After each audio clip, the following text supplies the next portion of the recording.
I think Final Fantasy Tactics is pretty underappreciated. The opening trailer calls it another Final Fantasy because even the creators were thinking the series was getting redundant back in 1997. But hold on a second. This game has a deep and interesting story that no one knows about, and it's hard to get a succinct explanation anywhere. That's why I'm taking it upon myself to try and give you the quick version. There's a lot going on, so let's go a chapter at a time. Okay, before we even get started with the main plot, let's set the stage. This all takes place in not Europe, in the not Middle Ages. It's possible this is some sort of post-Armageddon scenario, since everyone is mutated to not have a nose. The country just lost a 50-year war against some other place you never see or hear about again, though there's lore for it if that interests you. Apparently the Black Death is also canonical in this game.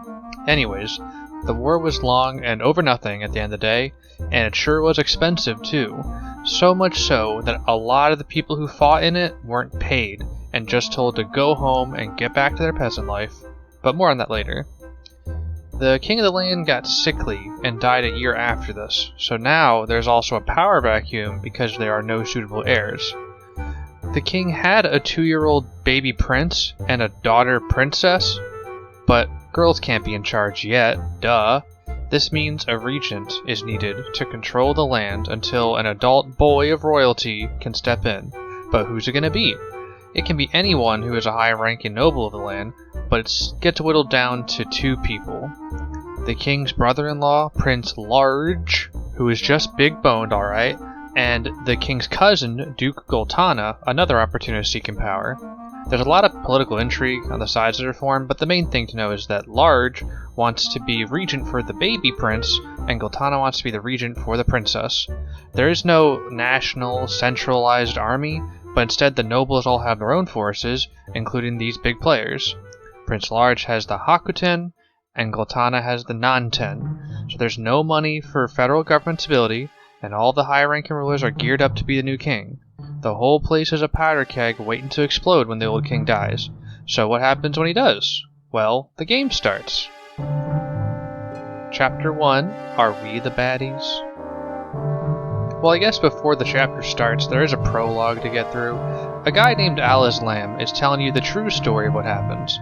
Apparently the main character's story of this game is lost to history because the church sealed it away and he was branded a heretic. But Al-Islam wants to correct this. The current history is that someone named Delida was the hero who saved the land from civil war, but as the game asks, is the truth only what we can see? The opening cutscene is this squad of dudes riding across the land on chocobos, and then eventually stopping at a church. It's not aged well. And for all the time we spend on these guys, they end up just getting annihilated. At the church, there's a princess who's sad because everyone is so evil, and she has good reason to feel this way. She also has an all-female contingent of knights, so at least there was gender equality in this fictional world? I guess not, since there's also a group of smelly dudes brought in as mercenaries, and they're led by this old guy named Goofy Gafgarian, who is clearly not evil. With him is our protagonist, Ramza, who is here to kill for money and no longer a knight. They meet the men outside, who say they work for Goltana, and are taking the princess hostage. That sounds weird, right? I mean, I just said that Goltana wants to be regent for the princess, so why are they threatening them? Don't worry, it's not a plot hole. Just keep watching. Anyways, they refuse, and the fight starts, which, if you've never seen this game, it involves everyone dancing in place and taking turns walking like on a chessboard and hitting each other. It's actually fun, but let's just stick to the story. So, Goofy Gaff wants to kill everyone without hesitation, and he uses like a big death spike lifesteal evil move when fighting, but no one cares. The Lady Holy Knight named Agrius has some cool moves too. Although she says they shouldn't kill everyone because it would start a war, but they still do it anyways. But it doesn't matter because a man sneaks in the back door of the castle and steals the princess because everyone is too distracted by their bloodlust. Ramza observes that the person taking the princess is his old best friend Delida, who he thought was dead. Well, that needs some explaining, so let's do a flashback to about a year ago. Okay, now we are at the Chapter 1 start. Al-Islam explains that younger squires were being brought into the Hakuten, as this was right after the 50 Years' War, and the forces have dwindled from the decades of fighting and the not paying their knights issue. Ramza was one of these younglings, and he actually was pretty special because he belonged to the Bial family, which are known as some of the best knights. He grew up with his friend Delida, who was a commoner brought into their household with his sister by Ramza's father. He was actually a pretty cool guy who brought respect to the Bial during the 50 Years' War, but he dies right before the start of the story after telling Ramza on his deathbed that he should never tolerate injustice. Ramza and his best bud were deemed ready for fighting after graduating from basic training, and they are tasked with cleaning up their local town of Garyland, which was being overrun with thieves. These thieves are part of a group called the Death Corps, and is made up of the poor knights and fighters from the 50 Years' War who are angry that they didn't get paid and are looking for compensation by targeting the nobles and raising anarchy. To be fair, you aren't going to win political points with a name like Death Corps, but apparently it's a play on the Volunteer Brigade's name from the war. They should have just hired me for public relations. Anyways, Ramza and Delida lead their high school anime class out and begin killing thieves who think they are spoiled brats, and rightly so. Ramza has a little hesitation to do this at first because he has fallen orders, though he does begin to wonder why things are this way. But now that the squad is no longer kill virgins, they begin heading towards Igros Castle, which is the capital of their duchy, where the Bial family is in charge. On their way, they run across a boy named Algus who is getting beaten up by a bunch of highwaymen and their pet cat. Ramza is a cool guy, and he decides that they probably shouldn't just watch, but maybe in hindsight he would have. He is actually faced with two options. Number one, my prime directive is to kill, or number two, I'm more of a paragon.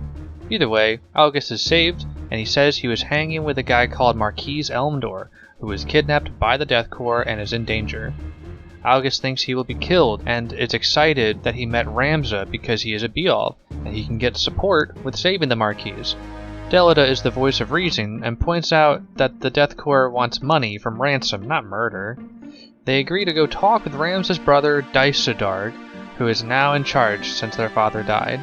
Daisadarg is proud of Ramza for killing those poor people, though Ramza is not boastful. Algus abruptly requests soldiers to save his Marquis, but Daisadarg says his hands are tied. The kids are ordered to stay at the castle as guards for now. Algus opens up that he was once part of a respected family, but they lost status when his grandfather was accused as a traitor when captured during the 50 Years' War and killed, hinting he wants to restore the family honor. They are met while guarding by Ramza's other siblings, his brother Zalbag and sister Alma, as well as Delida's sister Teta. Zalbag drops some info that the Marquis is held at a city called Dorder and subtly implies Ramza and company should go check it out. Before they abandon their post, Alma tells Ramza that Teta is treated horribly by their rich classmates because of her class, further demonstrating the divide between noble and commoner. Alma reminds Ramza not to be restricted by his name. On the way to Dorder, they fight some monsters in a swamp because it wouldn't be Final Fantasy without a random encounter. Arriving at Dorder, they head to the slums to find the Death Corps base. They arrive to see a man identified as Wiegraf, the leader of the Death Corps, in the middle of interrogating one of his men about the location of Gustav, a captain of the Death Corps, because he is the one who kidnapped the Marquis, though Wiegraf seems unhappy about this. Ramza stops him before he kills the man because god damn it, if anyone's gonna kill a poor person, it's him and his crew. Wiegraf escapes, so they just kill a bunch of randos to pass the time. Except in the alternate reality where Ramza is controlled by a dumb force and dies instead. Now it's Algus's turn to interrogate the soldier, and he threatens them with slaughter and being sent to hell because they are commoners. The man defends his right to be human and says that they are being treated unjustly by the nobility, but Algus ain't having it. The soldier relents and tells him the Marquis was taken to an abandoned base in the desert and tries to maintain the image that the Death Corps are idealists who want equality. Again, it's a PR thing. Ramza's company head to the desert and defeat an enemy outpost of men who are kinda already considering abandoning the Death Corps since they could see the writing on the wall. Maybe if they were a bit quicker, they wouldn't have been slaughtered. Oh well. Wiegraf gets to the Marquis and Gustav first, and he kills him for betraying their cause since he too became disillusioned. Ramza's team shows up after this, and Wiegraf tells him to freeze or he will shoot the Marquis with his sword. He agrees to let the Marquis go for his freedom, to which the team agrees and does a little dance around the room. Algus is unhappy with letting him go, but Delida tries to assure him that the Death Corps is already fractured on its own. With the Marquis safe, they return to Igros Castle to the Beowulf Holding. Dicey Dark berates Ramza for leaving the guard to save the Marquis despite Delida trying to cover for him. Dicey Dark claims he's being lawless and not caring for the Beowulf name, but then Prince Large walks into the room. Remember from forever ago when I said he was the guy who would try to be regent? And he congratulates the cadets. But after the boys leave, Larg and Dicey Dark, oh hey, their names rhyme, comment that this changed their plans. It turns out Gustav was working for Larg for payment, and they were trying to threaten the Marquis as part of consolidating support for the upcoming move on the crown once the king was dead. So our brother is a huge hypocrite for giving a shit. Anyways, the cadets now in their victory lap are said to do more killing at one of the hideouts of the Death Corps. Same as before, the troops of the Death Corps are at odds about whether or not their attempted movement against the nobles is over now. The group is led by a woman named Miluda, who turns out to be Wiegraf's sister. She is also reluctant, but it's too late because Ramza and the Poor People Annihilators arrive. Miluda is defeated, and this time Ramza has changed his attitude a bit to where he's now actually taking prisoners. Algus is a little too gung-ho to kill them all and calls them animals and losers who they can't coexist with. Delida comes in as the voice of reason again, and also probably offended as a commoner, and says that's not cool. Ramza is kind of confused about this whole interaction, but they do let her go.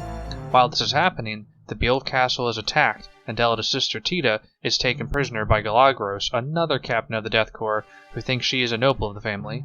Dicey Dark is wounded and puts on a heroic front by saying they will stop at nothing to save Tita.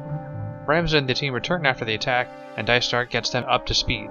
Zalbag is leading an assault on the Death Corps to finish them off. Ramza asks about Tita, and Dicey Dark promises they definitely won't do any sort of attack or anything at all until they are absolutely positively sure that she is in no way at risk of being harmed in any way. Delida is understandably upset and wants to find her, and even smacks Ramza. Algus is a dick about this and says he never saved Tita because she's a dumb whore, and even says to Delida's face he would let him die too. Delida is just punching everybody today, but this one is justified. Thinking this is the raging of an animal, Algus justifies his dickishness. Ramza chooses Delida over Algus in this argument, and tells him to kick rocks. Algus leaves smugly, but tells Ramza that he overheard Tita is being held at a place called Fort Ziekten, which the squad will need to go all the way around the country to attack from behind for some reason. On the way there, Delida and Ramza stop and have a bro moment, where they recall that Ramza's father taught him how to blow with the grass flute. It's beautiful. Anyways, at the first stop, they run into Miluda again, who is leading a defeated squad of Death's Corps soldiers who had just got beaten by the Hakaten main forces. Ramza and Delida try to reason with her, but she sees herself as trapped with fighting as the only way out. Ramza seems to sincerely want to know what can be done to help these people now, and tries talking, but Miluda ain't having it. Before she is slain, she exclaims they have to act this extreme because they have nothing due to the nobles' lack of benevolence. They press on to save Tita regardless. Wiegraf has caught up with Galagros and Tita at the famed landmark contested battleground, the Windmill Shed, and he questions them about the kidnapping since he didn't order it. He sees this as another Gustav situation, but Galagros explains that they needed a hostage to escape the annihilation from the Hakaten. Wiegraf is forever the idealist and is dedicated to going down swinging, even if it means everyone dies. He said they can try and escape to Fort Ziekten with Tita, but then finds out that his sister Miluda was killed by Ramza's company who just arrived at their doorstep. Wiegraf goes to face them and is pissed because his sister is dead, but he doesn't see the irony in taking other people's sisters hostage. Either way, him and his chocobo fight the group. In an alternate reality, an overconfident Ramza gets wrecked by Wiegraf because the dumb guy controlling him forgot to put white magic onto his mage skills like an idiot. Yeah, that's GG. Okay, can you promise to edit this in a really fun way? It's worth noting that Wiegraf has similar attacks to Agrias from the start of the game. Anyways, in the reality where Ramza isn't dumb, he wins and Wiegraf is forced to flee, but not before watching Ramza needlessly kill his pet bird. Wiegraf lets Ramza in on the fact that his brothers have been pulling the strings on everything so far because of the impending civil war between Larg and Goltana now that the king is dead. Ramza doesn't believe it, and they move on to Fort Ziekten. There, Galagros has a standoff with the Hakaten led by Algus and Ramza's brother Zalbag, while holding Tita as a human shield. Ramza and Delida show up just in time to witness Zalbag order Algus to murder Tita. Zalbag leaves to chase after the surviving Death Corps members, leaving Algus to clean up the fort. Delida moves to kill Algus, and Ramza, although dazed about what just happened, follows him, and they fight the Hakaten forces, making them traitors now. Algus rants during the fight about his hatred for commoners, and berates Ramza again for his hesitation on the matter. Algus says that class distinctions exist because society requires people to use each other. The Beelds are used as warriors, servants do the grunt work, and the poor people need the rich people to make the decisions. He even accuses Ramza of only saving his life because he could be a potential asset. He berates Delita as well for thinking that he can make a difference as a commoner. After definitely not getting defeated, Ramza and Delita kill Algus, in this case because even his own men seem to hate him and dropped a huge spell on him. Delita mourns the loss of his sister, but it turns out the fort is full of gunpowder and is set off. Ramza assumes Delita is dead from this. All of these revelations prove too much for him to bear too, so he takes the opportunity to drop his family name and rank and go work as a mercenary for the following year until the events of the church take place. In summary, this chapter is the events that open the eyes of Ramza and Delita to see the world for what it is rather than what they were told their whole lives. Ramza learns that he has taken his status for granted and that the world isn't black and white. Delita learns that social change cannot occur by playing by the system with integrity. These developments play a major role in the story to come, but let's stop here for now and pick up at the next chapter since this video is getting too long to be considered a quick version anyways.